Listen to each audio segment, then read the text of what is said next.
Hi everyone, it's James here from the Studio Rats. You find me still at the beautiful Gospel Oak Studios out in the fields of outside London. Yeah. Where are we? Hobbiton, Warwickshire. Mike, you're still here. Yeah. We've strapped him down. That's it. He's stuck here now. You've done some very interesting things with your vocal effects and processing and routing and stuff. Would you care to share some of your vocal reverberant insight type Definitely, stuff? not a problem. Let's dive in. It's quite simple to me. I was about to say, can you explain Yeah. the lead vocal section? You've got the same on the BVs, haven't you? But your lead vocal effects and routing is interesting and actually one that I might start applying because hey, you probably stole it, so I'm going to too. Well, yeah, I mean, I must say a couple of things that I learned, and it's worth watching the Andrew Sheps videos on how his session template works because he talks about color coding. He talks about very interesting thing for when you're setting up all your bussing. If you go into the Pro Tools I/O setup window, there's a thing with a number of buses that you have, and he says whatever you do before you import your template, make sure there's 128 buses, active buses in the session, because whatever you import after that from your template gets put in 129 through 256. So that means that if I'm trying to route anything to anywhere, I just go to the second bus menu and that's all my stuff. So, and that's genius. Yeah. Because I know my layout. That's all the stuff I've got this is my routing. All the other stuff is whatever's hangovers from that session. So that's an important one. So Andrew Sheps' video on that is absolutely brilliant. And Mick Gazowski talked about this setup, which is where you have separate buses that stem out to unopened tracks so that you can print all your stems in one pass. Doesn't work if you want to do parallel processing, use the same reverbs on a bunch of instruments. Well, you just got to deal with that. Because you end up with the reverb from your BVs bleeding into your snare drum. So what you then have to do is you have to hit solo on your groups and do multiple passes. Yeah. So it's a convenience thing. The stems thing, and I will get to the vocals in a minute, the stems thing for me becomes really important when you're in the middle of a big project and you've got some Pro Tools savvy or some other workstation savvy members of the band and they go, I want to go home and practice guitar solos. Can you do me a mix without this? Can you do me a mix without that? And I'm like, no, I'll just print you a stem of everything. And 14 stereo tracks will load up in anybody's system. Yeah.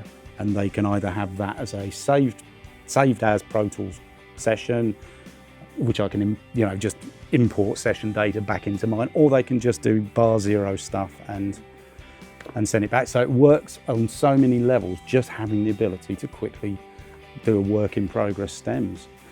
So vocals, I'm not sure who I got this. I don't know if I actually got this off anybody. I may have come up with this on my own. I work on a C24 mostly. That's got all the Pro Tools sends, A through A through F, J through L, whatever it is. There's 10 Pro Tools aux sends. Huey-based stuff doesn't. It only can address the first 5 because it was written before Pro Tools got clever. Yeah.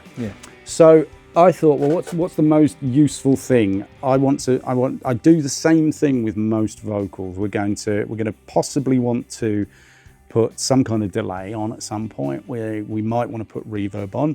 We might want to put a widener effect on. We might want to do a thing called a throw, which is when you want to just throw the vocal out to a delay for certain sections, like a dub effect, or end of a line, you might just want to give a bit more delay or reverb on a particular word. So that worked out nicely because I've got 5 sends I can use. And obviously they're within Pro Tools because it's a digital mixer. You can use the 5 sends for any sets of buses. So vocals, I use my first 5 sends for reverb, duck delay, widener, stereo delay, and throw delay. So each of the 5 sends, A, B, C, D, and E, go out to 5 buses. They're picked up here next to the vocals. So I can then call up on the desk, if I go to my actual vocal tracks, I'll call those up a little bit further down there here. So let's get them here. So my vocal tracks, I'll highlight them so I can see where I am. Another reason for loving my C24, because the scribble strip and everything is so it's like part of Pro Tools. Yes. So I know where I am. But now I've got these highlighted. I've got my 5 returns, which are here. I've got my lead vocal, which is here. And I can call up sends. So I can now call up send A, send B, send C, send D, and send E. So if you look at, if I take that down on the screen, if I move on, if I go to send A on the lead vocal track, I've got control over the send to the first reverb. So what I'll tend to do is, if I play a bit, let's see if there's any vocals here. So, there's a life that guides me through. So that's a completely dry vocal. So what I'll start by doing is try and find out what the thing needs in a track. And normally it just needs a little bit of support. So let's say we're going for a fairly dry, but it doesn't want to feel completely dry vocal. It doesn't want to be completely naked in the middle because I might save that for a breakdown. So I'll just see how much widener effect I can put on it. Now, again, with most of these controllers, I can flip that send. So I'm now on the fader. So third fader down on here, which is that, is the lead vocal widener. So I can do as little or as much send. So I'll play it a little bit.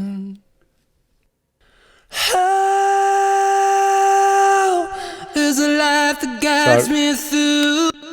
You heard some delays and stuff happening, but it got wider. And that's because on the return, I've set up a cross matrix.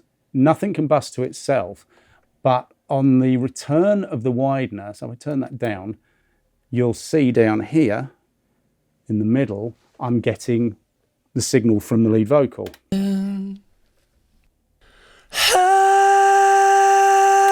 Then if I want to maybe see what it responds like with a bit of reverb on it, I send the output of the already detached widened vocal out to the reverb. So I'll do it on screen at the moment.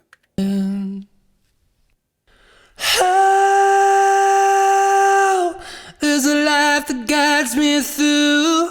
So that's given me a detached reverb. If I did it straight from the lead vocal one, it would be a different sounding effect.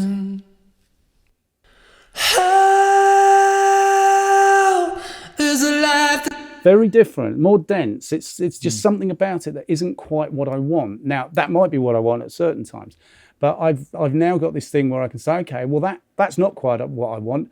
Maybe I'll use the ducking delay.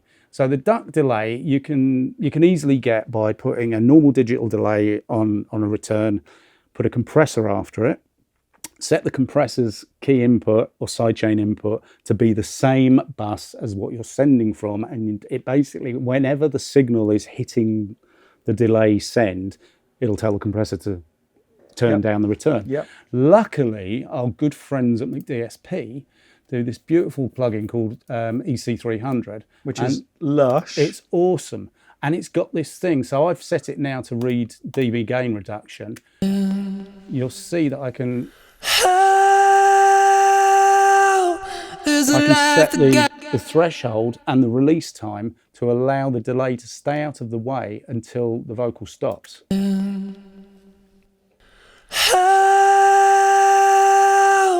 There's a life that guides me. Right, so now I've got that.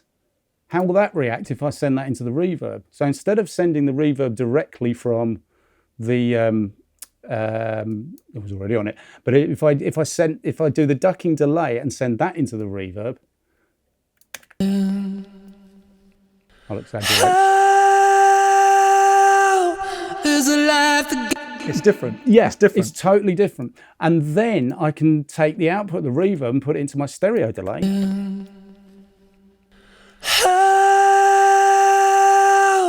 There's a life that guides me through. So just by having these set up like that, I can totally change what I want to do. I could go to the stereo delay first, and then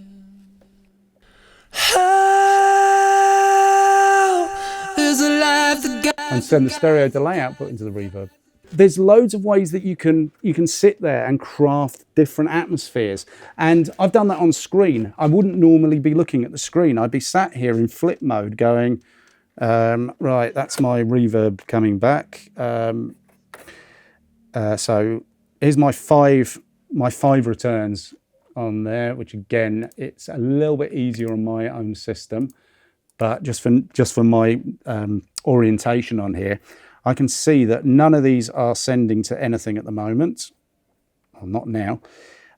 So I can perform the same task by just flipping the faders down and going, okay, don't want anything there. Right, so this is my widener.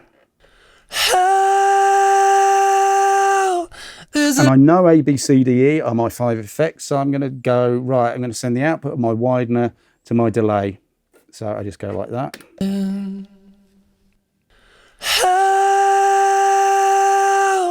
I'll send the output of the delay to the reverb. There's a love that I run to. And the output of the reverb to the stereo delay.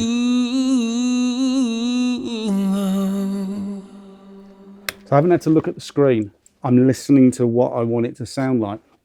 And because I work a lot in the advanced automation setup, which is this thing, which gives me the ability to go into the preview and punch modes, preview, capture, you can rehearse things. So I can be sitting going, right, I've kind of got my basic track sorted. What I want to do is set this vocal for the verse. I want to work through the song. I want to build the emotion as I go through. So what does the verse need? And I craft that vocal sound that I can hear in my head. I work on it with the faders, and I get to that point, and I print that. I basically punch the preview, write it down the whole track. Once it gets to the pre-chorus, it needs some more energy maybe, so I'll change the effect just subtly. I may just put a bit more of the stereo delay in, or whatever. I may take the widener down and put the effect directly on the lead vocal. I'm just playing with what's the change I want to hear. Everything's in latch, but it's in preview, and I can go between preview and suspend preview to hear the difference and make sure I can keep comparing it and go through the transition points. And I just basically start working down the track, and then start to finish and listen again. And this is where it can take a day to automate, because you're just constantly listening over different sets of speakers and going, that really bugged me when that went past. What is it that isn't right? Is there not enough energy coming from this instrument? Let's just tweak it. And again, the various different modes you can go into of touch and trim touch and latch preview, all this stuff.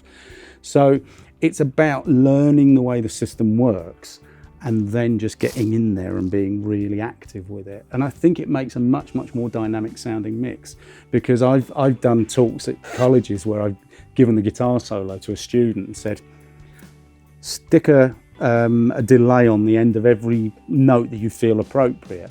And they'll be like, oh, and they go, oh, I got that bit wrong. I'm like, it's okay, we're in touch, just do it again. Let's keep rehearsing it. And they listen, and they're going, oh, I think that's pretty good. There's one bit I didn't like, well, let's go back and fix it. And they grab hold of a fader and they move it. And then you switch to the edit screen and you call up the automation line, and it's like someone scrawled over the page. You would never come up with those moves if you were drawing them in, because how would you know if half a DV is too much? Yep. So it's that whole thing of immersing yourself in the mix. And I think that's where the having your navigation stops you having to look at it. My eyesight's not brilliant. I can't read the scribble strips particularly well from this distance. So I know what I'm doing because it's a familiar layout. And it's learning the way to make the system your own, because they were kind of forced on us in the old days by console automation systems and outboard gear. So all I'm doing is bringing that into the box. So what you're actually doing is you are crafting reverb and effects effectively on faders in real time as you go, and then being able to automate that and just be creative and keep the creative process. So you're not going, right, I'm going to wind that much reverb in and that much delay in. It's all kind of moving organically. Yeah, I mean, effectively, I'd be quite happy with those effects that I've chosen. I may just tap tempo within the session, but I very rarely change from a plate. It's just the way you use them. You're putting pre-delay into a plate. You listen to the older records, they were limited in what they had, and there's some brilliant sounding old records. Mike, thank you so much for sharing some of your reverberant knowledge. Hope you enjoyed that, everyone. My name's James Ivey from the Studio Rats. We will see you again soon.